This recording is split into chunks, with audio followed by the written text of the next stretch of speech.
অন্তরকে পরিষ্কার করা, শিরক থেকে অন্তরকে পরিষ্কার করা, কুফরি থেকে অন্তরকে পরিষ্কার করা।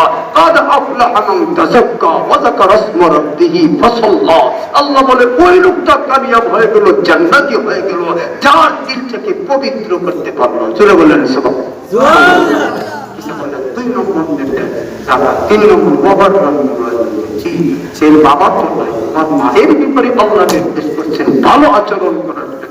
ووصينا الإنسان بوالديه إحسانا حملته أمه كرها ووضعته كرها وحمله وفصاله 30 شهرا وقضى ربك ألا تعبدوا إلا إياه وبالوالدين إحسانا। কুরআনের বারবার আল্লাহ আমাদের মা বাবা যার উসিলায় দুনিয়াতে আসছে তাদের সাথে ভালো আচরণের পরামর্শ দিয়েছেন আল্লাহ। মা বাবার সাথে ভালো আচরণ করবেন। যুবক ভাইরা, যাদের মা বাবা আছেন পায়ে হাতে ধরে জীবনেও কোনোদিন মা বাবার কষ্ট দিও না, যদি দেও না।